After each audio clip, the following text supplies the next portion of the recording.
এক কথাই শুধু বলবো যে দলের নেতৃত্বের প্রতি তার যে আস্থা, অবিচল আস্থা, সেটা আমি আমাদের অনেকের মধ্যেই সেটা দেখিনি।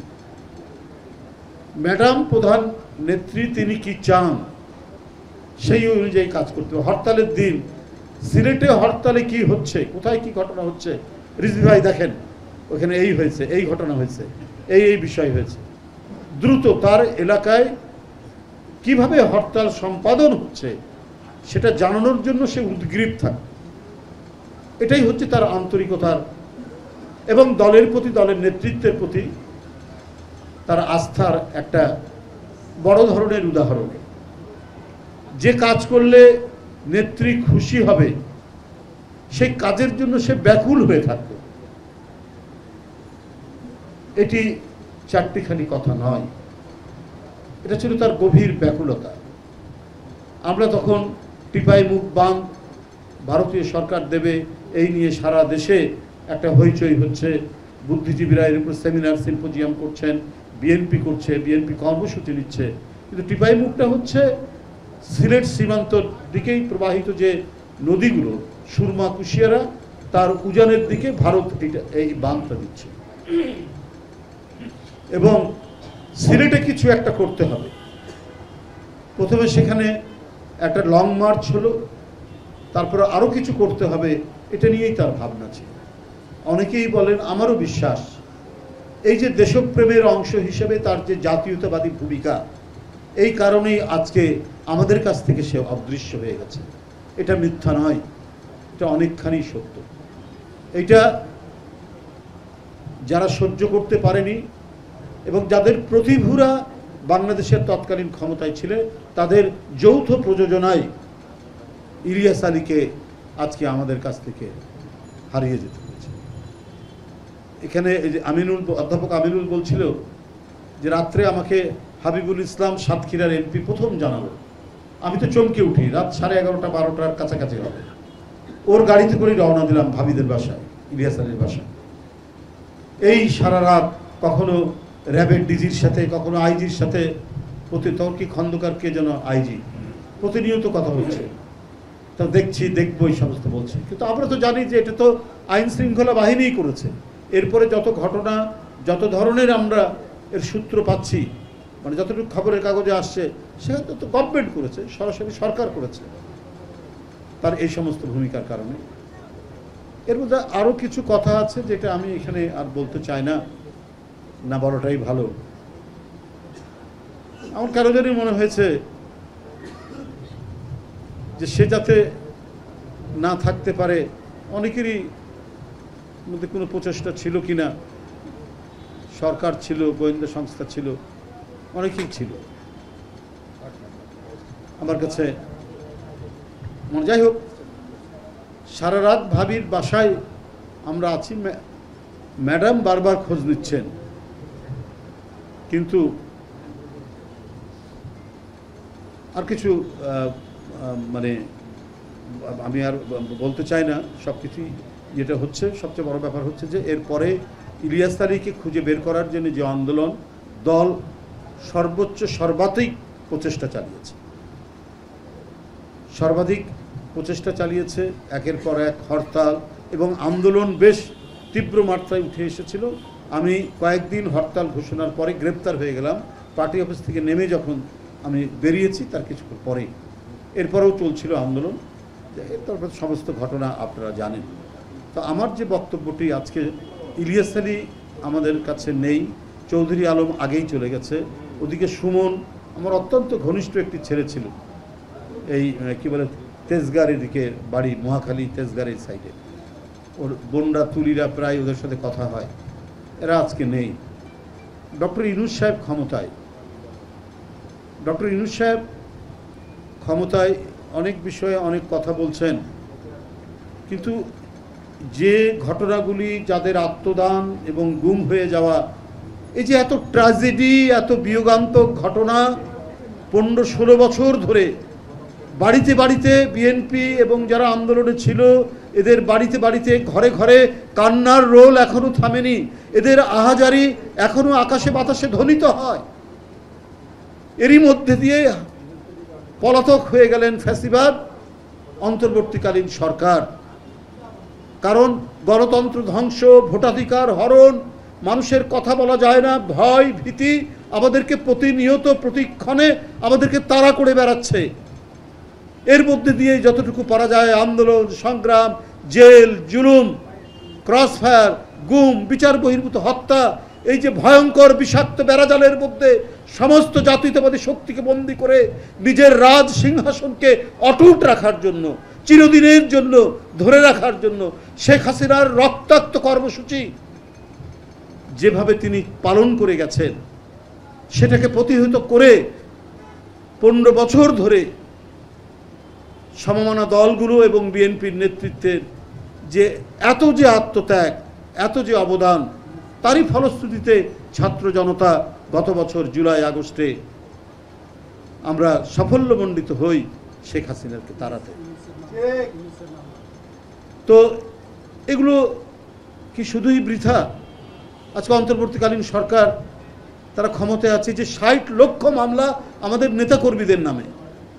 আপনি তো একটা কমিশন গঠন করে হোক বা দ্রুত দায়িত্ব পালন করে হোক, কাউকে দিয়ে, আইনজীবীদেরকে দিয়ে, এগুলো তো আজকে 8 মাস আপনি ক্ষমতায় আছেন, এই মামলাগুলো তো প্রত্যাহার করা যেত। এই যে 60 লক্ষ মামলা এবং যে ঘটনাগুলো বললাম, এরই ফলশ্রুতি তো আপনারা আজকে ক্ষমতায়। এটার জন্য তো আপনি কিছুই করেননি। কেন আজকে আজও আমাদেরকে কেন আদালতের বারান্দায় বারান্দায় ঘুরে বেড়াতে হবে?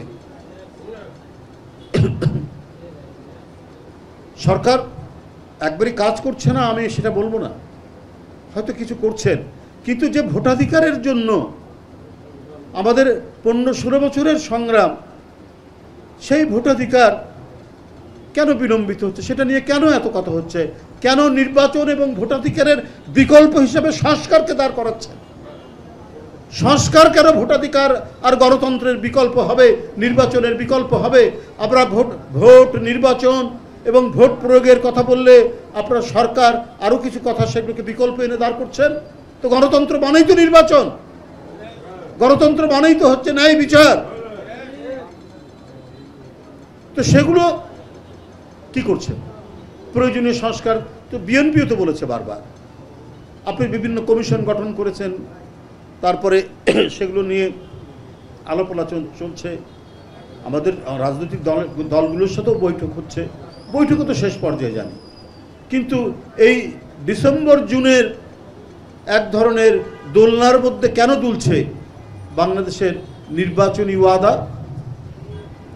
সরকারের নির্বাচনী ওয়াদা ডিসেম্বর আর জানুয়ারির মধ্যে এই যে পেন্ডুলামের মতো দোল খাচ্ছে, এটা কেন? এটা তো অন্তর্বর্তীকালীন সরকারকে তো এটার তো জবাব দেওয়া দরকার। দেশ যে একেবারে মানে সোনায় সোহাগা হয়ে গেছে, মানুষের বাড়িতে বাড়িতে ওয়াসার পানির বদলে সেখানে দুধ বয়ে যাচ্ছে, এমন তো নয়। এমন কি হয়েছে? তা তো হয়নি। অনেক জিনিস অনেক দাম দিয়ে কিনতে হচ্ছে। দুর্নীতি যে একেবারে মুক্ত হয়েছে তা নয়। ফ্যাসিবাদের দোসররা বিভিন্ন জায়গায় বিভিন্নভাবে তারা এই প্রশাসনের মধ্যে অবস্থান নিয়ে আছেন। কই এদের ব্যাপারে এত বলার পরও তো কোনো পদক্ষেপ নেননি। একজন সচিব জনপ্রশাসনের, তার নামে খবরের কাগজে উঠল যে 5 কোটি টাকা হলেই আমার চলবে, আমার আর বেশি দরকার নাই। তারপরেও তিনি বহাল তবিয়তে টিকে থাকেন।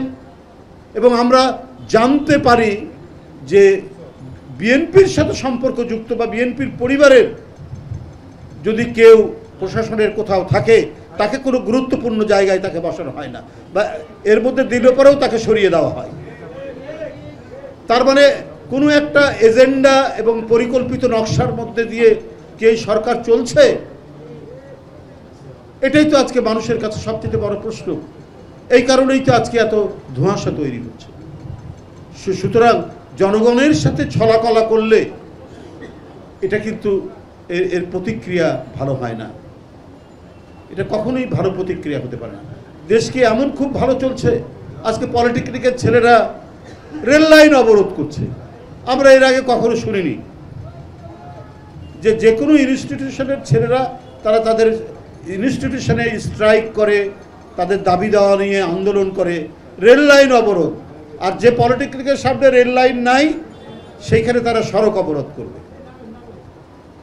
তাহলে একটা সরকার ফাংশনাল হলে তাদের কি দাবি, সেই দাবিগুলো নিয়ে কথাবার্তা বলে জনগণকে দুর্ভোগ পাওয়াতে হচ্ছে কেন?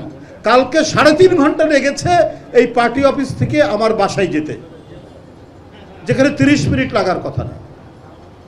তাহলে এই বিষয়গুলো হচ্ছে কেন?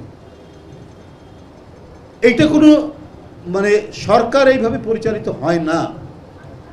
মানুষের প্রত্যাশা তো অনেক বেশি, মানে একটা ভয়ঙ্কর দৈত্য সুলভ এক রাক্ষসী ফ্যাসিবাদের পতনের পর একটা দায়িত্বশীল সরকার সব জায়গায় থাকবে, এটা আজকে সবারই কথা।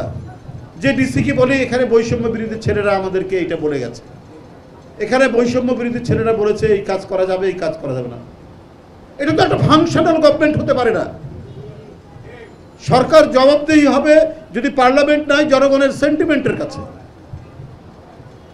এখন বৈষম্য বিরোধী ছাত্রদের অবদানকে আমরা স্বীকার করি, কিন্তু এইটা যদি এইরকম হয় যে তাদের কথাই প্রশাসন চলবে, সমস্ত সরকারি কর্মকাণ্ড হবে, এইটাকে বলবে নৈরাজ্য।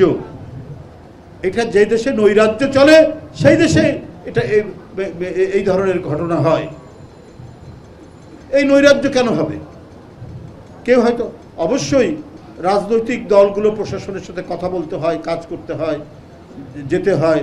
অধিকাংশ জেলার প্রেসিডেন্ট সেক্রেটারি হয় অ্যাডভোকেট, অথবা যে কোনো পেশায় থাকতে পারে। নানা বিষয় নিয়ে মিটিং নিয়ে, জনসভা নিয়ে, কোথায় করলে ভালো হয় না হয়, এটা তো স্থানীয় প্রশাসনের সাথে কথা বলতেই হয়। ডিসিএসপি বলে না, এখানে তো বৈষম্য বিরোধী ছাত্ররা বলে গেছে এইভাবে করা যাবে না।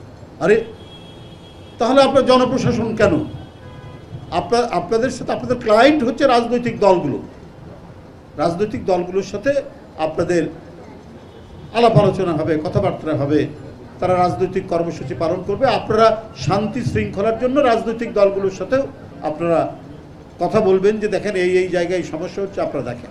সেক্ষেত্রে ছাত্রনেতাদের সাথেও যে কথা বলা যাবে না তা তো কথা বলা যাবে, কিন্তু তারা যদি ডিকটেট করে প্রশাসন, তাহলে সেটাকে বলবে তো নৈরাজ্য।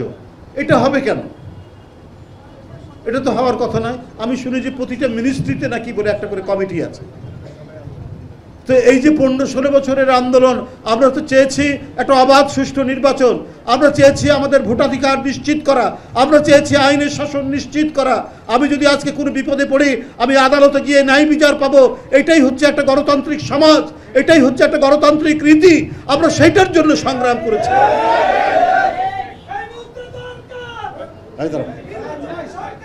এই মিলাদ, এটা দাঁড়াও, দোয়া অনুষ্ঠান। তো সুতরাং সেই জায়গাটাকে নিশ্চিত করার দরকার অন্তর্বর্তীকালীন সরকারের।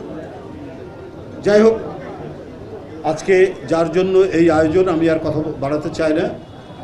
আমরা আল্লাহর কাছে কায় মনোবাক্যে এটাই প্রার্থনা করব, আল্লাহ তাআলা যেন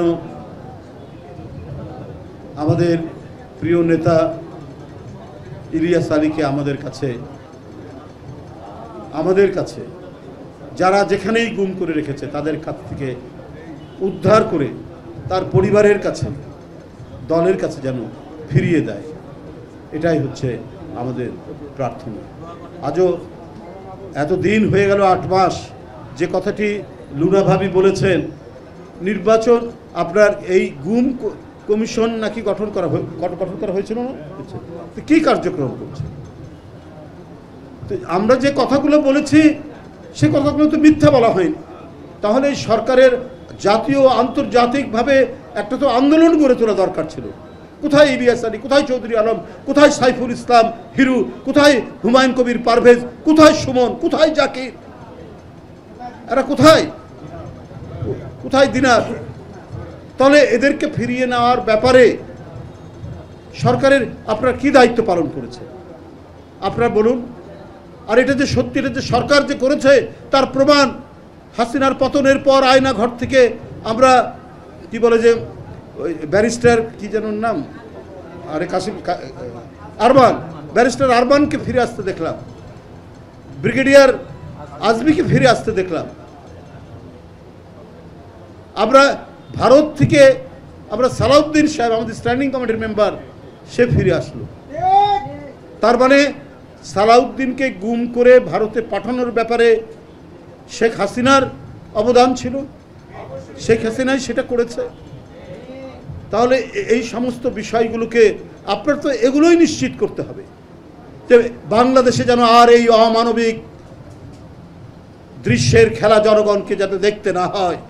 বাংলাদেশে অতীতেও যেমন ছিল না, গুম খুন ছিল, আওয়ামী লীগ আসলেই খুন করে বিরোধী দলকে, গুম ছিল তার বাবার আমলে দুই একটা হয়েছে, কয়েকটা হয়েছে, কিন্তু শেখ হাসিনা এভাবে এবার যেভাবে করেছে, এই গুমের যেন আর কোনোদিন অবধারণা হয়। রাজনৈতিক হত্যা যেন চিরদিনের জন্য বন্ধ হয়।